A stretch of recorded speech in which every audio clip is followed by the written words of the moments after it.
I am sure that you will be happy after watching this video. इस video में हम लोग बात करने वाले हैं फोर्स को वेक्टर के फॉर्म में। जैसे हमने फोर्स दो चार्जेस के बीच में कैलकुलेट किया, उसी को हम लोग यहाँ पर वेक्टर फॉर्म में देखेंगे। हम लोग कुछ यहाँ पर एग्जाम्पल्स दिए हुए हैं, उन्हें सॉल्व करेंगे। आगे हम लोग देखने वाले हैं मल्टीपल चार्जेस के बीच में फोर्स का वहाँ पर क्या रोल है। अगर एक चार्ज के ऊपर में बहुत सारे चार्जेस का एक साथ फोर्स लगे तो वो कितना लगेगा और कैसे लगेगा, वो सारे हम लोग कैलकुलेट करेंगे। यहाँ पर आप यहाँ फिगर भी देख सकते हो, इसमें दिया हुआ है।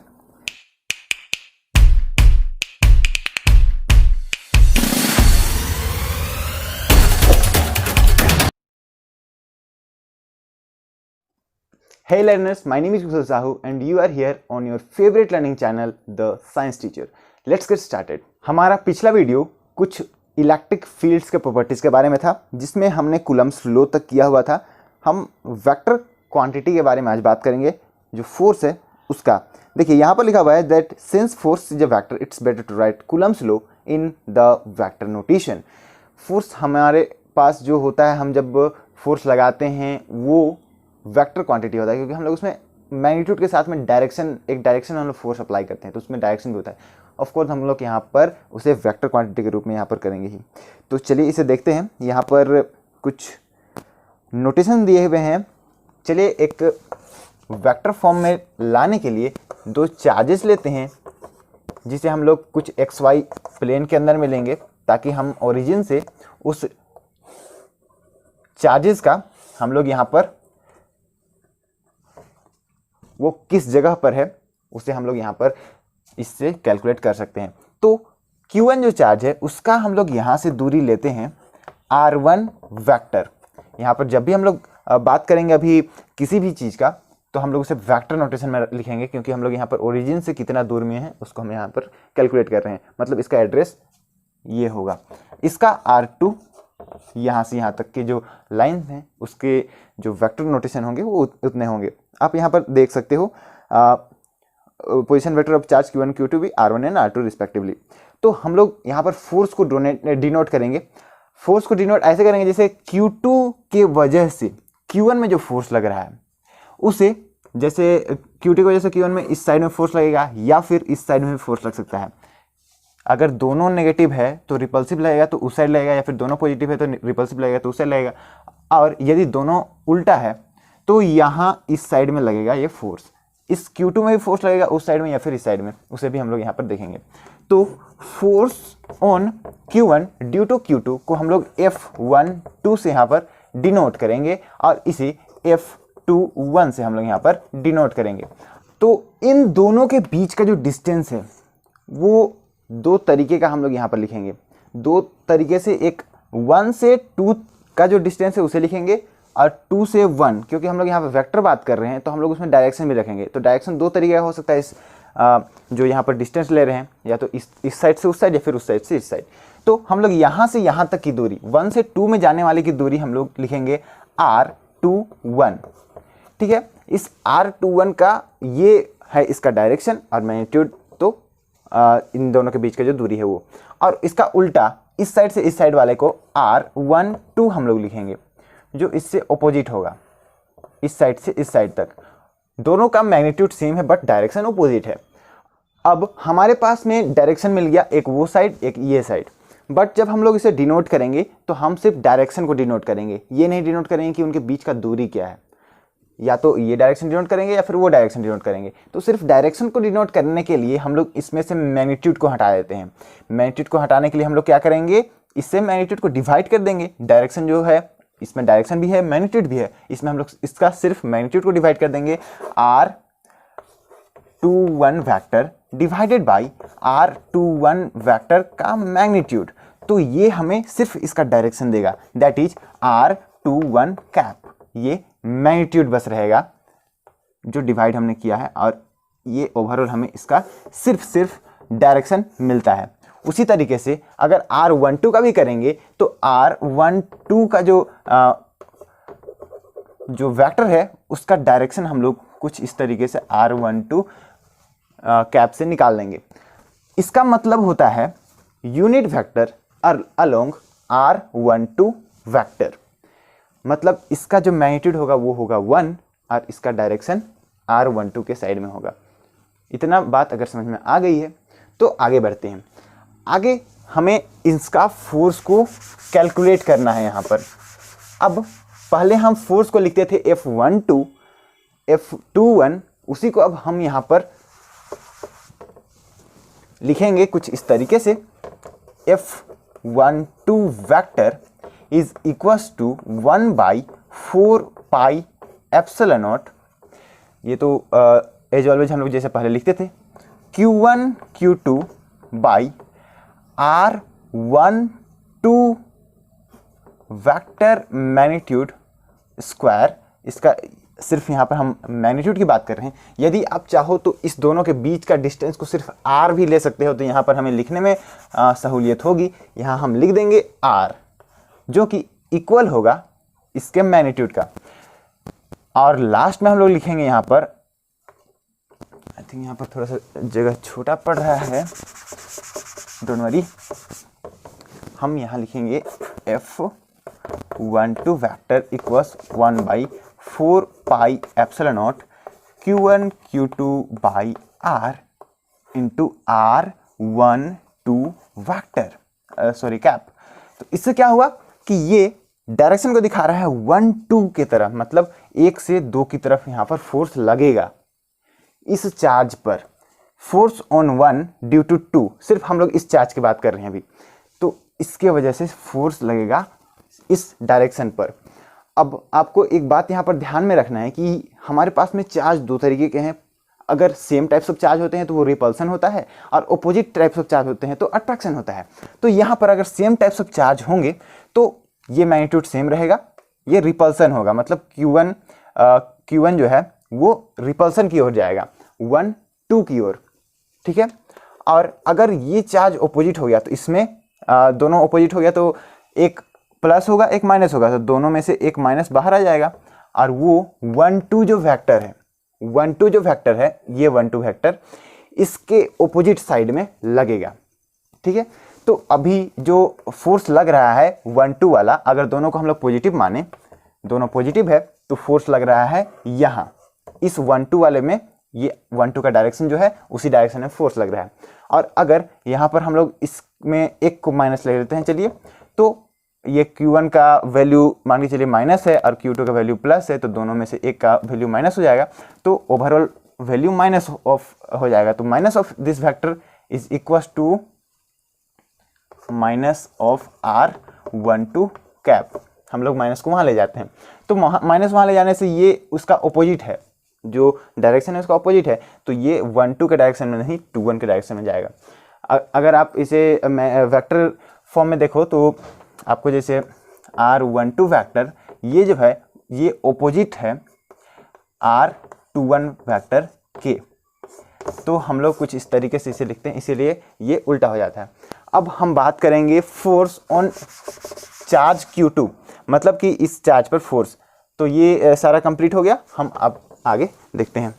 तो इसमें हम लोग बस इतना चेंज करेंगे कि फोर्स ऑन 2 1, मतलब कि force on 2 is equals 1/4 pi epsilon not, जिसे हम यहाँ पर लिखते हैं, चलिए, K, जिससे आपका वैल्यू आपको तो पता ही है, तो K into Q1 Q2 by R, sorry इसमें स्क्वायर बचा था, R square R21 cap.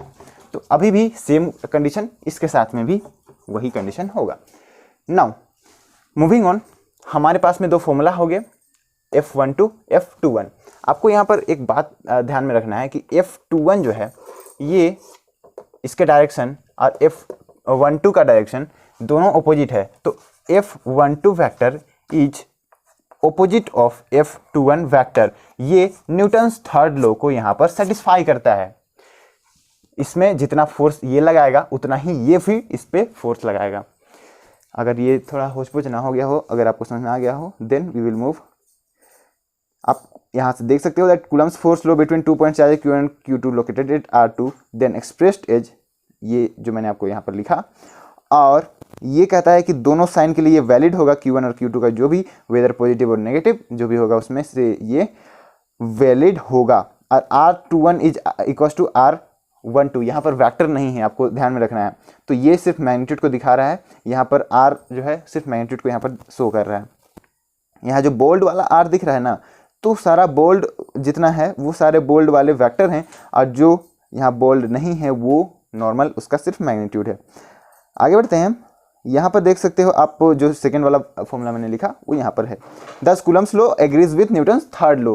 Newton's third जो है opposite and equal and opposite reaction, उसे यहाँ पर फॉलो कर रहा है। तो यहाँ पर the Coulomb's law gives the force between two charges q1 and q2 in vacuum. If the charges are placed in matter or intervening space has matter, the situation gets complicated due to the presence of charge of constituents of matter. तो मैंने आपको पहले ही कहा था कि यहाँ पर जो एप्सिलॉन नॉट हम लोग जहाँ बार बार यूज करते हैं, ये है परमिटिविटी ऑफ फ्री स्पेस। मतलब हम लोग को ये चार्ज वैक्यूम में रखना है तभी ये काम करेगा। अगर हम उसे वैक्यूम में नहीं रखते हैं तो हम लोगों को ये एप्सिलॉन नॉट का वैल्यू को चेंज करना पड़ेगा कुछ रिलेटिव परमिटिविटी से, परमिएबिलिटी से। तो वो सारा यहाँ पर आपको नेक्स्ट चैप्टर में यहाँ पता चलेगा, वो हम आगे देखेंगे। अभी सिंपल रखते हैं सब कुछ, ठीक है।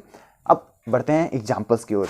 बहुत इंपॉर्टेंट होता है क्योंकि ये एग्जांपल्स समझने के लिए आपको एग्जांपल अगर आप समझ जाते हो तो क्वेश्चन समझ जाते हो, ठीक है। बस यही है। Coulomb's law for electrostatic force between 2 point charger and Newton's law for gravitational force between 2 stationary point masses both have inverse square dependence on the distance between the charge and mass respectively। तो जो gravitational force है, gravitational force दो masses के बीच में जो force है वो, और ये फोर्स दोनों का जो यहाँ पर फॉर्मूला आता है वो दोनों आइडेंटिकल हैं लगभग। तो इसमें हमें कंपेयर करना है strength of this force by determining the ratio of their magnitude for an electron and a proton and for two protons. तो हमारे पास में हमें इलेक्ट्रॉन और प्रोटॉन दो अलग अलग टाइप्स ऑफ नेगेटिव और पॉजिटिव टाइप्स ऑफ हमें यहाँ पर चार्जेस लेने हैं, मास लेने हैं। इलेक्ट्रॉन्स का भी मास है, प्रोटॉन का भी मास है, और उन दोनों के बीच में ग्रेविटेशनल फोर्स को और जो इलेक्ट्रोस्टैटिक फोर्स है उन दोनों को कंपेयर करना है, ठीक है। और हमें दो प्रोटॉन्स के लिए भी कंपेयर करना है। तो कंपेयर करने के लिए हमें क्या करना होगा, दोनों फोर्स को डिवाइड कर देना होगा एक दूसरे से, जो यहाँ पर किया हुआ है। तो फोर्स ऑफ इलेक्ट्रॉन यहाँ पर दिया हुआ है, क्योंकि इलेक्ट्रॉन हम बात करें सिर्फ इलेक्ट्रॉन्स का, मतलब कि इलेक्ट्रॉन को हम लोग डिनोट करते हैं नेगेटिव ई से, और प्रोटॉन को डिनोट करेंगे यहाँ पर ई से, जो मैंने पहले वीडियो में आपको कहा था। तो जब हम दो इलेक्ट्रॉन्स की बात करेंगे, मतलब कि एक इलेक्ट्रॉन है दूसरा प्रोटॉन है, एक इलेक्ट्रॉन है दूसरा प्रोटॉन है, तो उसे हम बात करेंगे तो उन दोनों के बीच का फोर्स जो होगा वो नेगेटिव ऑफ, क्योंकि हम लोग Q1 Q2 by r square करते हैं, तो वही Q1 Q2 के जगह में हम लोग इलेक्ट्रॉन लिखेंगे तो इलेक्ट्रॉन स्क्वायर हो जाएगा, क्योंकि दोनों के बीच में चार्ज इक्वल होता है, इलेक्ट्रॉन प्रोटॉन का बस ऑपोजिट होता है, ठीक है। और इसे हम लोग कुछ इस तरीके से लिखेंगे, तो यहाँ पर 1/4 पाई एप्सिलॉन नॉट और e square but by r square, जो उन दोनों के बीच का डिस्टेंस है वो दिया हुआ है। और ये नेगेटिव चार्ज, नेगेटिव साइन इसी इलेक्ट्रॉन का नेगेटिव चार्ज की वजह से है। और उनके बीच का जो ग्रेविटेशनल फोर्स है वो भी -gm of mass of proton and mass of electron करके यहाँ पर दिया हुआ है। उन सभी का यहाँ पर अगर वैल्यू आप पुट करोगे डिवाइड करके, तो हमें 2.4 × 10⁻39 यहाँ पर मिलेगा, उनके बीच का जो कंपेरिजन है वो। अब आगे हम लोग अगर प्रोटॉन का निकालें तो प्रोटॉन के लिए हमें जस्ट यहाँ पर ये नेगेटिव साइन हटा देना होगा, तो यहाँ से ये नेगेटिव साइन हट जाएगा, तो ये ई स्क्वायर हो जाएगा और आर स्क्वायर हो जाएगा, और दोनों के बीच में जो है 1/4 पाई एप्सिलॉन यहाँ पर लगेगा, उसमें भी लगेगा। और बाद में हम लोग उसके जो मासेस हैं उनके साथ में हम उसे डिवाइड करेंगे। मास ऑफ प्रोटॉन यहाँ दोनों है, ऊपर मास ऑफ प्रोटॉन और मास ऑफ इलेक्ट्रॉन है, तो हमें यहाँ पर 1.3 × 10⁻36 यहाँ पर मिलेगा। Next B question, estimate the acceleration of electron and proton due to the electrical force of their mutual attraction when they are at 1 ampere apart. तो यहाँ पर हमें एक्सेलरेशन ऑफ इलेक्ट्रॉन और प्रोटॉन देखना है। तो जब आप एक्सेलरेशन देखोगे तो प्रोटॉन और इलेक्ट्रॉन दोनों यहाँ पर हैं, तो एम ए जो होता है, फोर्स जो होता है उसका फॉर्मूला होता है ma, मास इंटू एक्सेलरेशन। तो हमें एक्सेलरेशन काउंट करना है, तो एक्सेलरेशन काउंट करने के लिए फोर्स डिवाइडेड बाय मास कर देंगे, m को इधर मल्टीप्लाई कर देंगे, तो हमें एक्सेलरेशन मिल जाएगा। फोर्स हमें पता ही है, उन दोनों के बीच का जो फोर्स है ऊपर में हमने कैलकुलेट किया हुआ है, दो प्रोटॉन्स के बीच में हमें निकालना है, अच्छा प्रोटॉन और इलेक्ट्रॉन के बीच में निकालना है, तो ये फोर्स हमें पता है। और इस फोर्स को हम लोग डिवाइड कर देंगे मास के साथ में। तो मास के साथ में जब डिवाइड कर देंगे तो यहाँ पर आप देखिए फोर्स यहाँ पता है, उसे यहाँ पर डिवाइड किया हुआ है मास के साथ में, और मास के साथ में यहाँ डिवाइड करने पर हमें मिला 2.3 × 10⁻⁸ न्यूटन। उसका जो एक्सेलरेशन होगा वो, अगर हम लोग उसे दोनों को फ्री छोड़ दें तो वो जा करके एक्सेलरेशन ऐसे होगा, उनके बीच में अगर मिल जाएगा तो कोई भी इधर उधर से फोर्स नहीं लगा हुआ है, दोनों अगर साथ में हैं तो वो हो जाएगा। अब यहाँ पर जो नेक्स्ट एग्जाम्पल है ये तो ये आप खुद से कर लो, ईजी है। Now let's move on to the force between multiple charges. अब हमारे पास में दो चार्जेस के बीच का हमने फोर्स देखा, हमने देखा वेक्टर नोटेशन क्या होगा। अब देखेंगे बहुत सारे मल्टीपल चार्जेस हैं तो उसके वजह से किसी एक चार्ज पर कितना फोर्स पड़ रहा है। Let me raise it. तब तक आप ऊपर वाला एग्जाम्पल को सॉल्व कर सकते हो।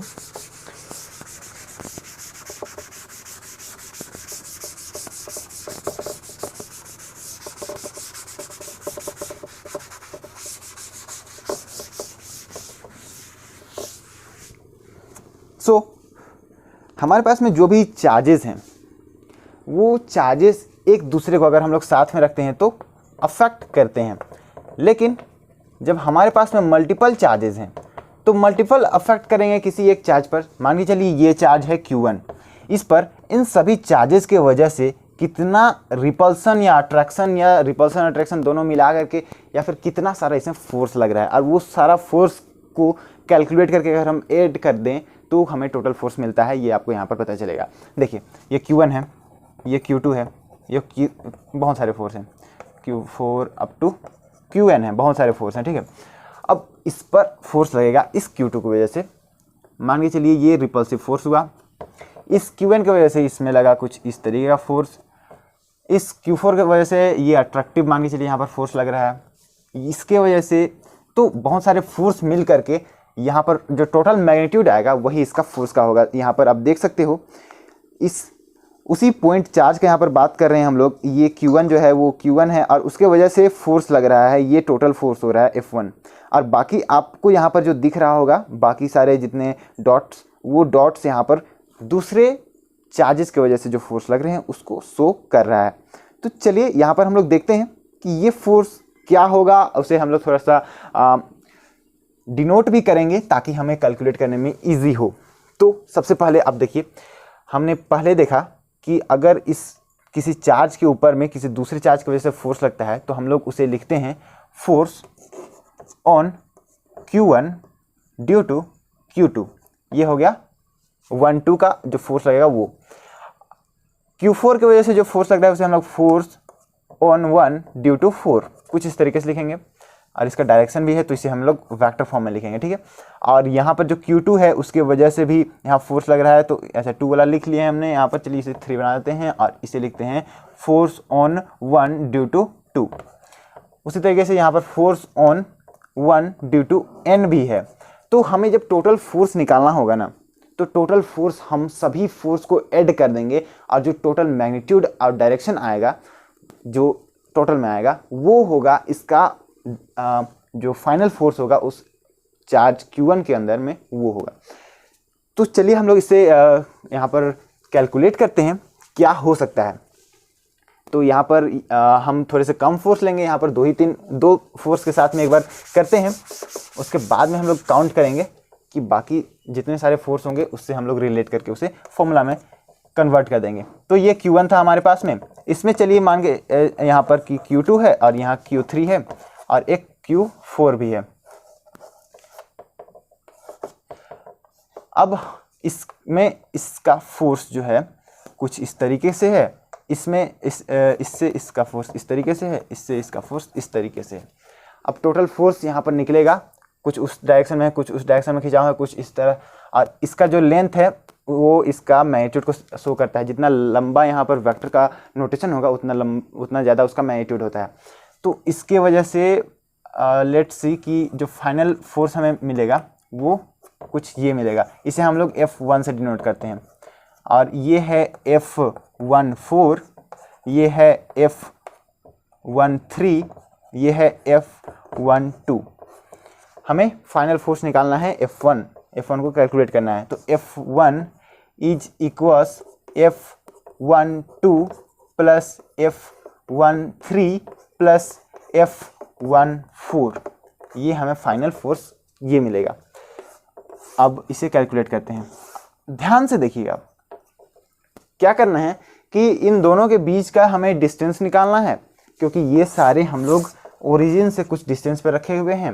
Q3 का जो ओरिजिनल पोजीशन है वो R3 है, उसी तरीके से Q2 का जो पोजीशन है उसे हम लोग R2 वेक्टर से डिनोट कर रहे हैं। उसी तरीके से यहाँ पर Q4 का जो है उसे R4 वेक्टर से डिनोट कर रहे हैं। उसी तरह Q1 का जो है उसे Q1 वेक्टर से डिनोट कर रहे हैं। अब हमें क्या करना है, इन दोनों के बीच का Q3 और Q1 इन दोनों के बीच का डिस्टेंस निकालना है, Q2 और Q1 के बीच का डिस्टेंस, फिर इसका डिस्टेंस, उसी तरीके से हमें उससे बाद में कैलकुलेट करना है। तो जैसे हमने पहले वाले में किया, इन दोनों के बीच का जो डिस्टेंस होता है फ्रॉम 3 to 1 में जो यहाँ पर जा रहा है ये वाला, ये R31 है, ठीक है। बाकी ये यहाँ से यहाँ तक वाला ये जो फोर्स है, आई थिंक ये 1-3 करें तो हमें लिखने में आसानी होगा। ये सिर्फ डिनोट किया हुआ है, आप जैसा इसे डिनोट करना चाहें वैसे कर सकते हैं। तो R इसे 1-3 लिख देते हैं, 1-2 लिख देते हैं, और इसे हम लिख देते हैं R14, सारा वेक्टर्स हैं। अब हमें जब कैलकुलेट करना होगा तो हम लोग बस इसमें चार्जेस को मल्टीप्लाई करके डिवाइड कर देंगे बाय डिस्टेंस बिटवीन देम। तो इसे हम नीचे लिखते हैं,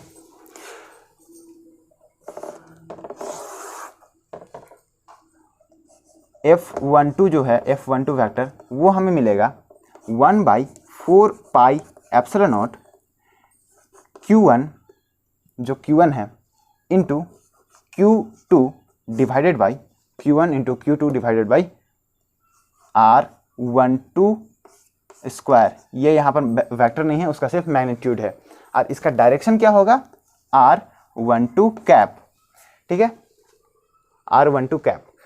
अब यहाँ पर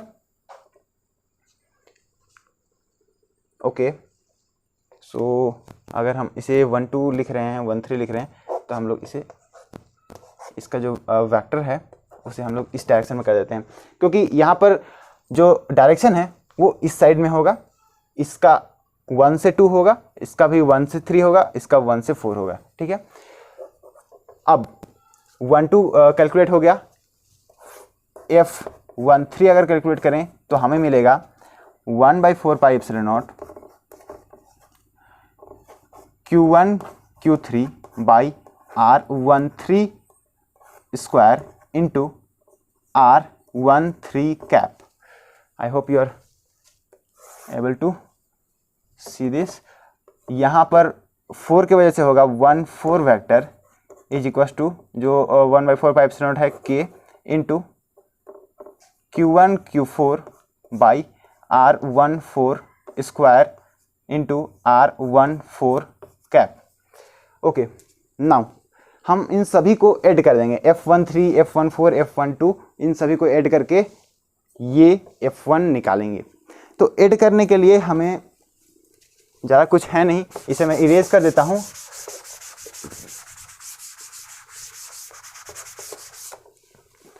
जो F1 वेक्टर हमें मिलेगा उस F1 वेक्टर का जो डायरेक्शन होगा, उसका जो मैग्नीट्यूड होगा कुछ इस तरीके से होगा 1/4 पाई एप्सिलॉन नॉट, क्योंकि ये सब में कॉमन है 1/4 pi epsilon not, 1/4 pi epsilon not, 1/4 pi epsilon naught.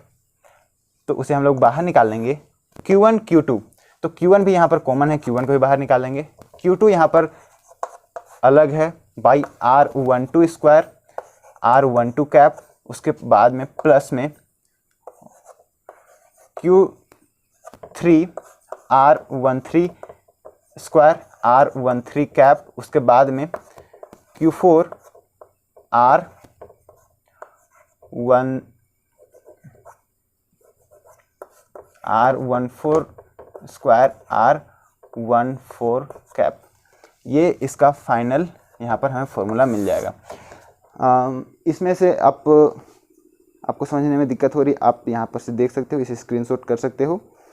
ये जो फॉर्मूला है यहाँ पर दो चार्जेस को लेकर के लिया हुआ है, और आगे आप देखो कि उसी से रिलेट किया हुआ है और बाकी यहाँ पर F1 equals F12 plus F13 जितने सारे फोर्स है उन सभी को मिला करके ये फोर्स R1N तक आ गया है। इसी से अगर रिलेट करके हम लोग देखें तो प्लस प्लस प्लस प्लस अगर बहुत सारे हैं N तक हैं तो प्लस प्लस करते N तक जाएंगे और ये हमें फोर्स मिलेगा। अब हमें इसका जनरल फॉर्म लिखना है। इन सभी को हम एक साथ इतना सारा लिख नहीं सकते, बहुत टाइम जाएगा। हम इसे जनरल फॉर्म में लिखते हैं F1 vector is equals Q1 by 4 pi epsilon not, सब में कॉमन है उसे हम लोग बाहर निकाल लेंगे। और यहाँ पर देखें कि Q2 चेंज हो रहा है, Q3 चेंज हो रहा है, Q4 चेंज हो रहा है, तो जो जो चेंज हो रहा है उसे हम लोग समेशन करके उसे I के फॉर्म में डिनोट करेंगे। और I को हम लोग 2 से स्टार्ट कर रहे हैं, I इक्वल्स 2 अप टू जाएगा N तक, अप टू N, और QI डिवाइडेड बाई R, सब में 1 2 1 3 1 4 है तो हम इसमें 1I लिख देंगे, इसका स्क्वायर है। और ये R कैप जो है वो 1 और जो 2 है 3 है 4 है वहाँ पर हम लोग लिख रहे हैं I। तो ये हमें टोटल जो फाइनल फोर्स है वो कुछ इस तरीके से यहाँ पर मिलेगा। आप इसे यहाँ पर देख सकते हो, ये समेशन वाला यहाँ पर क्वेश्चन जो फॉर्मूला जनरलाइज किया हुआ है वो इस तरीके से है। तो इसे क्योंकि बहुत सारे फोर्सेस का एक साथ यूज करके हम लोग फाइनल फोर्स निकाल रहे हैं, बहुत सारे चार्जेस का यूज यहाँ पर हम कर रहे हैं, तो इसे प्रिंसिपल ऑफ सुपरपोजिशन कहा जाता है इसी फॉर्मूला को।